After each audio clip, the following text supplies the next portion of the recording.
Right, next up, we have Chloe, who's a local councillor with some guts, and she's here today to speak to us. Thank you so much, Chloe. Thanks, Anne.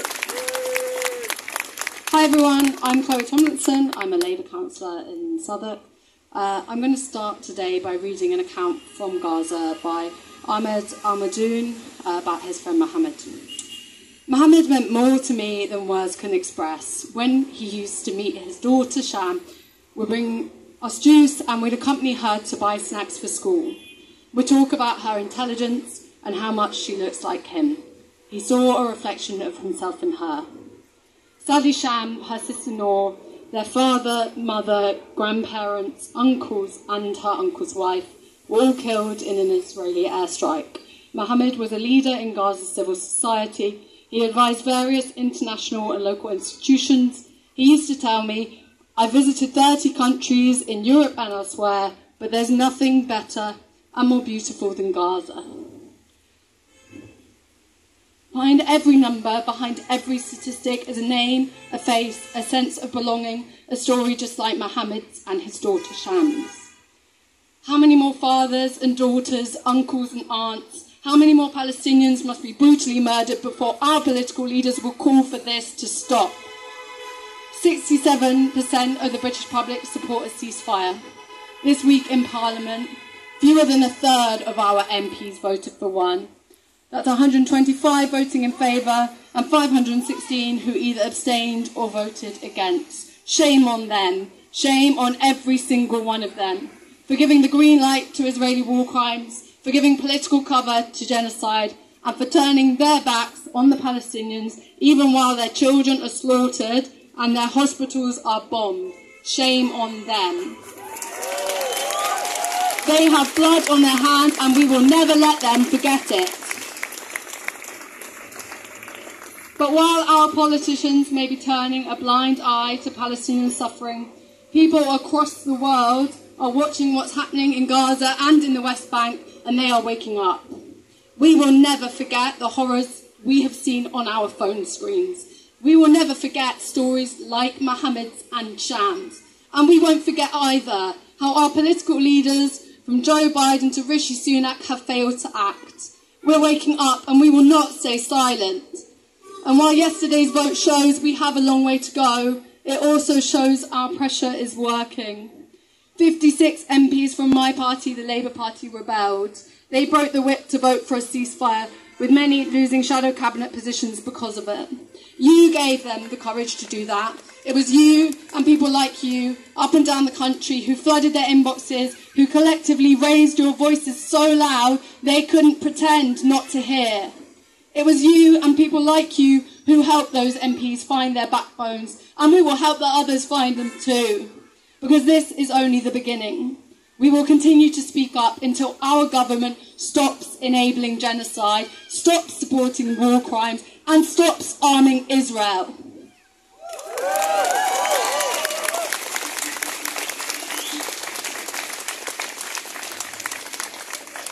On Thursday, hundreds of school kids in Tel Hamlets walked out of school to show their solidarity with Palestine.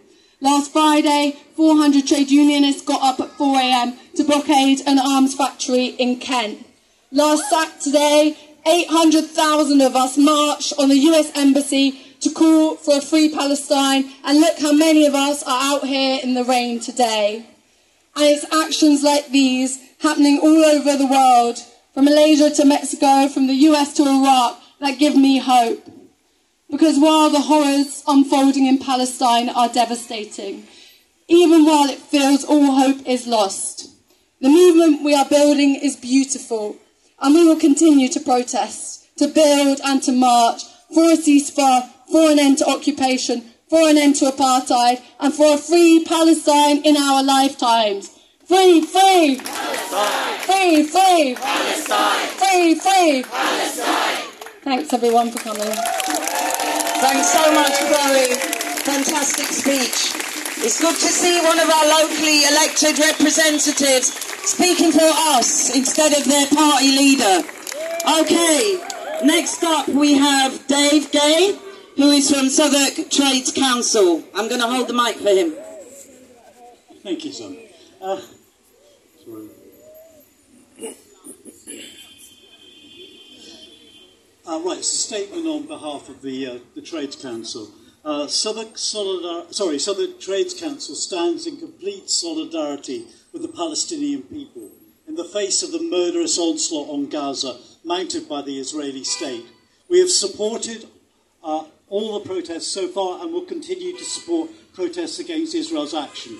The details of what's happening in Gaza are almost unimaginably horrific.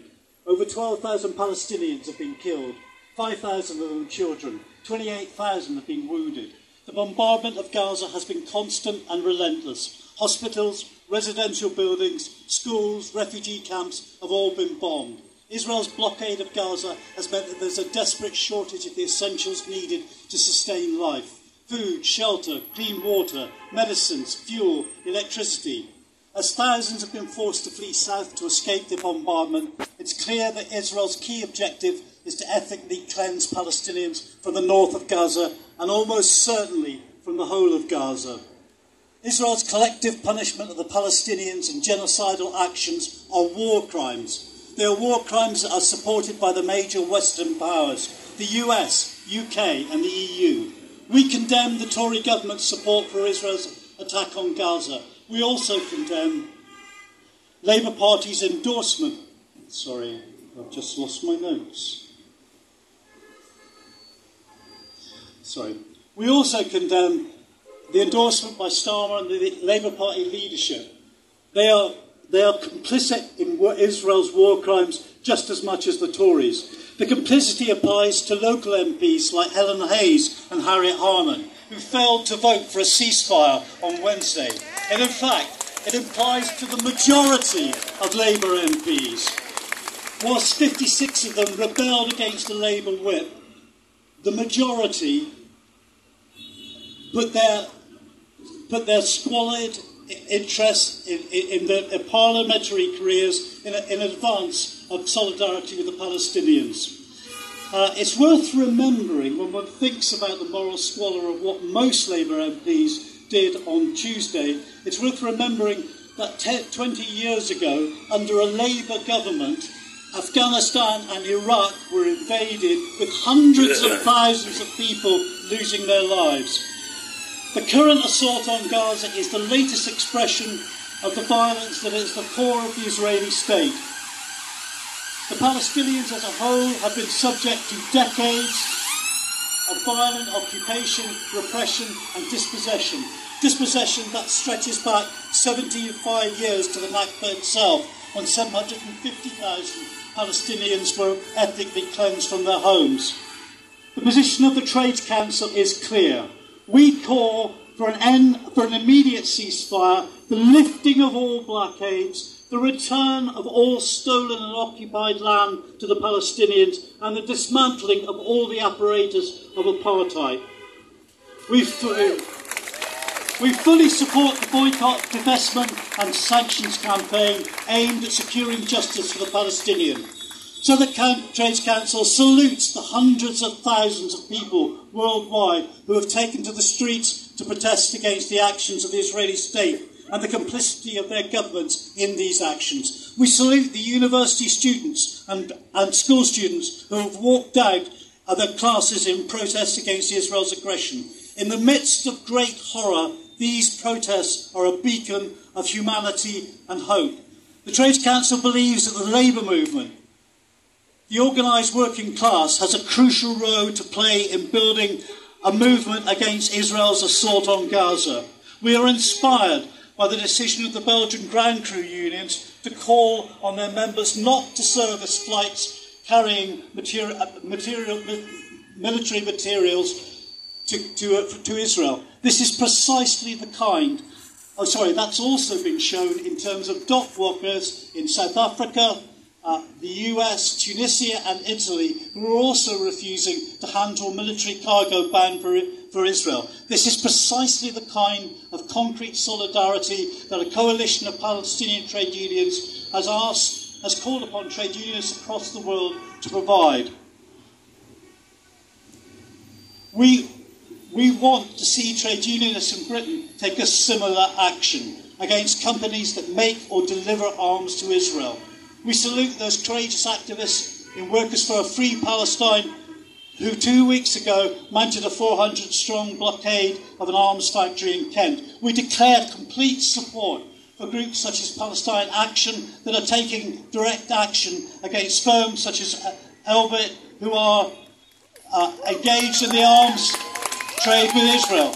We will, of course, be marching again next Saturday.